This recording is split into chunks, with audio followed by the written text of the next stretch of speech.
일본 치바현 키시와시.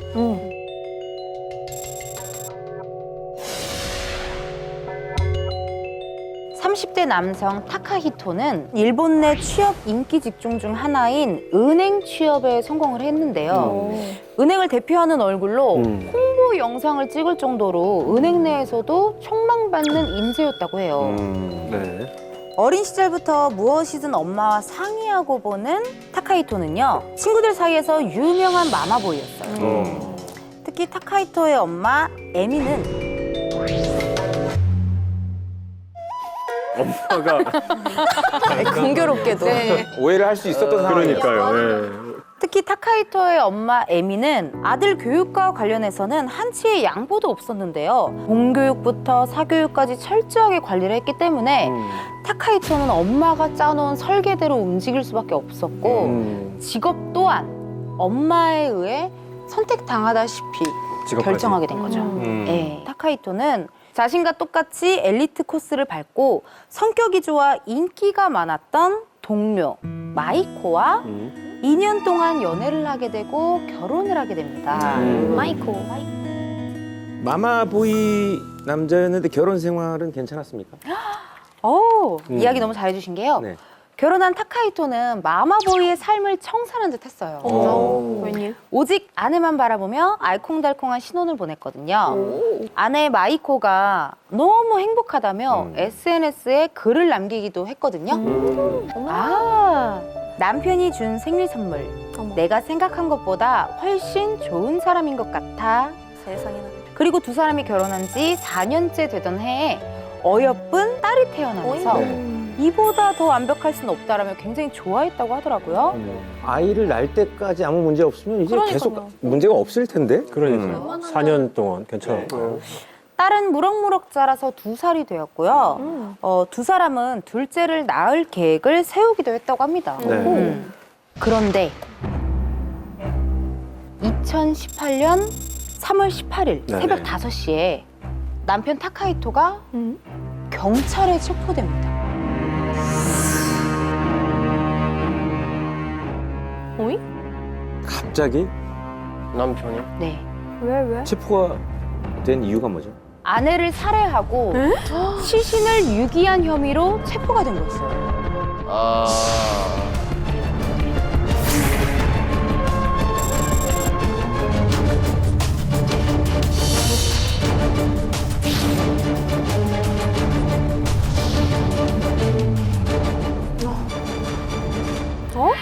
수상해. 둘째 계획도 있었다면서. 그렇지. 뭐예요 그게? 왜? 아니 잘 살았는데 아니 왜? 그래서 타카히토는 경찰 조사에서 아내를 살해한 이유에 대해서 이야기를 했거든요. 네. 아니 살해를 한 이유가 있어요? 엄마한테 잘못했나? 세상에. 아내가 아이를 낳자마자 변했다면서 2가지 이유를 대며 살인할 수밖에 없었다라고 주장을 했어요. 타카히토가 밝힌 첫 번째 이유는요, 아내의 결벽증이었어요. 결벽증. 어렵게 가진 아이가 미숙아로 태어나다 보니 마이코는 아이에게 병균이 옮지는 않을까 항상 그렇게 노심초사했었거든요. 아이를 낳고. 네, 그래서 남편에게 맨손이 아닌 비닐 장갑을 낄 것을 요구를 했었고요. 네. 집안 전등 스위치, 뭐 손잡이, 리모컨. 하루는 타카히토가 아침에 출근 가방을 들었다가 주방 수납장을 만졌대요. 그랬더니 알콜로 소독하고 출근해! 30분 동안 알콜로 소독을 하게 했어요. 30분 동안? 네, 그렇게 말을 하는 바람에 회사에 막 지각을 한 적도 있다. 일단 결벽증이라는 게 이게 나랑 같이 생활하는 사람에게 강요를 하게 되죠. 맞춰서 행동을 하지 않으면 뇌가 너무 괴롭기 때문에 그러니까 결벽증이 걸리면 본인도 힘들고 옆 사람도 힘들고. 같이 뭔가 스트레스가 올 것 같긴 해요. 네. 실제로 저한테 내담하러 오시는 분들, 내담자들 중에서 네네. 코로나 때문에 강박증이 심해졌고 그거를 또 배우자한테 강요하다 보니까 부부관계가 나빠지고 이런 분들이 종종 계세요. 우리가 지금 이야기하는 거는 결벽증이 살인의 이유가 될 수 있겠나라는 얘기를 하는 건 그렇죠. 아닙니다. 그건 그렇죠, 아니에요. 그렇죠. 네, 오해를 하시면 안 돼요. 이건 무조건 잘못된 건데 아내의 결벽증과 함께 타카히토가 밝힌 두 번째 이유는요. 아내의 산후 우울증을 견디기 힘들어서 죽인 거라고 말을 했어요. 아, 산후우울증. 마이코는요. 출산과 동시에 독박 육아를 하게 되고 수유 중에 아이가 자신을 아프게 했다면서 아이의 얼굴을 강하게 누르기도 했고요. 아, 회사에서 근무 중인 타카히토에게 이제 딸을 보는 게 싫어. 당신 지금 안 오면 아이는 이 세상에 없을지도 몰라. 이런 이야기로 협박을 하기도 했다고 해요. 네. 산후 우울감은 한 3분의 1 정도가 오거든요. 왜냐하면은 우리가 우울하지 않게 세로토닌이라고 하는 뇌 안에 이제 신경 전달 물질이 유지가 돼야 되는데 이제 하나가 에스트로겐이라고 하는 여성 호르몬이에요.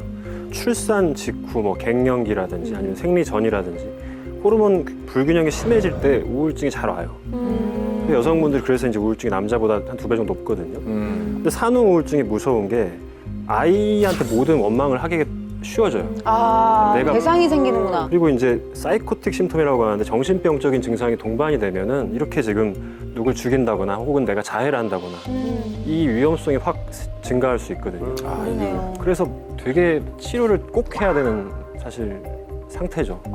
산후 우울증이 무서운 병이에요. 되게 무서워요. 네.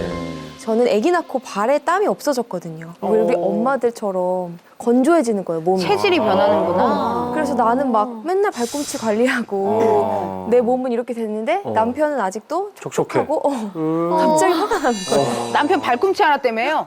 남편이 이해를 해주고 그러니까. 그렇게 해줘야 좀 되죠. 그래야 될 입장인데 살인을 한 데는 이유가 있었다라고 이야기하는 것 자체가 잘못된 것 같아가지고. 그렇죠. 타카히토는 우발적으로 아내를 죽였다고 주장을 했죠. 사건 당일 타카히토는 직접 수면제를 탄 카레를 만들어서 아내 마이코에게 먹였고 잠든 아내를 인적 드문 곳으로 옮겨 목을 졸라 살해한 걸로는 모자라 미리 파놓은 구멍에 아내의 시신을 유기했거든요. 계획 범죄. 진짜 계획이네. 이건 절대 우발적이라고 이야기할 수 없는 살인입니다. 맞습니다. 네. 그런데 타카히토의 행적을 추적하던 경찰은 충격적인 진실을 발표합니다. 뭐죠? 타카히토의 엄마 에미가 공범이라는 사실을 발견했던 거죠. 공범이었던 거.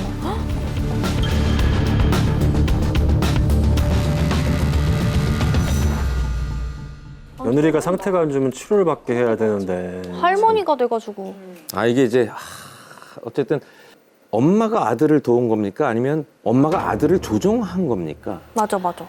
두 사람이 나눈 메신저에서 그 내용을 확인할 수 있었거든요. 오. 타카히토가 아내 때문에 너무 힘들다. 아내를 죽여야 할 것 같아. 엄만 악마도 될 수 있어. 뭐든 할게. 야, 이 대화는 정말 지금까지 봤던 것 중에 가장 악랄하고 무서운 대화다. 얼마 전이네 또. 범행을 말리기는커녕 구체적인 살해 방법을 조언하기도 합니다. 두 사람은 철두철미하게 살인 계획을 세우기 시작하죠. 사건 전날 에미는 아들이 부탁하지 않았음에도 불구하고 개 매장하는 법을 검색해보기도 하고요. 무엇보다 아들이 시체에 묻을 곳이 필요하다고 하자 자신의 집 뒷뜰을 추천해준 거예요. 미친 거 아니야? 땅을 파는 타카히토의 땀을 닦아주기도 했대요. 아, 소름 돋아. 와, 진짜 싫다. 저 진짜 무섭지 않아요? 아내가 없어졌어. 실패했어? 앞으로 어떻게 할지 아이디어 부탁해. 그래. 에미는 며느리 살인 사건이 아닌 며느리 실종 사건으로 꾸밀 수 있도록 아이디어를 제공합니다. 범행을 마친 타카히토는 3일째 되던 날 아내가 사라졌다며 경찰에 실종 신고를 했거든요. 엄마 에미의 지시에 따라 타카히토가 직접 만든 실종 전단지인데요. 그리고는 의심을 받지 않기 위해서 엄마 에미와 타카히토는 지하철역 앞에서 직접 실종 전단지를 나눠주면서 아내를 찾아달라고 호소했다고 해요. 할 말이 없네. 자, 여러분, 근데 그게 다가 아닙니다. 마이코 부모님에게는 네. 다른 남자가 생겨서 집을 나간 것 같다. 어젠 아무도 없는 집에 에어컨이 켜져 있었는데 아무래도 마이코가 몰래 왔다 간 것 같다. 경찰에게 체포되기 직전까지 아내에게 버림받은 남편 코스프레를 그렇게 했다고 해요. 아니 근데 네. 아내가 실종됐다고 해서 일단 실종 사건처럼 처리가 되고 있었잖아요. 네. 근데 경찰이 어떻게 남편과 시어머니를 체포를 합니까? 마이코가 실종됐다던 장소에 설치된 모든 CCTV를 경찰이 다 돌려봤는데 그 CCTV에 마이코의 모습이 전혀 찍히지 않았던 거죠. 이를 수상하게 여긴 경찰이 남편 타카히토가 거짓말을 하고 있다는데 중점을 두고 신문을 하기 시작했고요. 타카히토로부터 아내를 죽였다라는 자백을 받아낼 수 있었죠. 네. 그렇게 해서 결국에는 실종 사건이 될 뻔했지만 살인 사건을 밝혀낼 수 있었던 거죠. 아니 엄마와 공모해서 아내를 죽인 이 남자 어떤 처벌을 받았습니까? 타카히토 모자의 며느리 살인 사건의 전말이 알려지면서 일본 전역이 충격에 빠지게 되고 매우 이례적이라는 판결이 내려지기도 했거든요. 아내를 살해하고 시체를 유기한 남편 타카히토는 징역 15년을 선고받았고요. 살인 방조 등의 혐의가 있는 엄마 에미에게는 검찰이 징역 6년을 구형을 했거든요. 그런데 법원은 1년을 더해서 징역 7년을 선고했습니다. 부모가 사실은 바로 잡아줬어야 되는데 네. 방조하고 적극 도와주고 했으니까 뭐 1년을 추가한 것 같긴 하네요. 네. 엄마 에미는 항소를 해서 최종 징역 6년을 선고받았다고 합니다. 아니 뭐 할 게 항소를 있다고 또 항소를 해. 그냥 일반적인 모자 관계는 아니었을 거라는 같다는 생각이 들어요. 어떻게 보면은 부인이 생겼지만 부인보다도 더 많은 속 얘기를 엄마랑 하고 있었던 것 같고 이 마마보이 엄마같이 주도적이고 나를 끌어줄 것 같은 사람한테 이제 끌려서 결혼을 하거든요. 그래서 이거를 약간 갈아탄다고 해야 될까요? 네. 그렇게 해서 한 4년은 행복했던 것 같아요. 근데 이제 이 새로운 어떤 나의 주인이 정신적 지주가 그러네. 뭔가 병에 걸리고 제대로 된 판단을 못하고 나를 더 힘들게 하니까 다시 이쪽으로 이거를 갈아탄 게 아닐까 이런 생각이 좀 들어요. 그래요, 맞아요. 진짜 이해가 안 가네요. 이혼을 시키면 되잖아요, 사실. 맞아, 못 이혼을 살겠으면. 차라리 그러니까.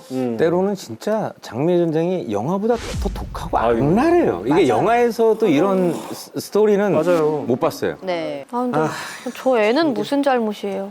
마이코의 여동생이 돌보고 있는 걸로 알려졌습니다. 네. 마마보이가 괜찮다, 뭐 나쁘다, 뭐 이렇게 저희가 뭐 얘기할 수는 없겠지만 엄마와 함께 아내의 살인을 계획하고 실천에 옮기는 거 이런 거는 정말 저는 있어서는 안 되는 일이라고 생각해요. 네, 일본 장미의 전쟁이었습니다. 네.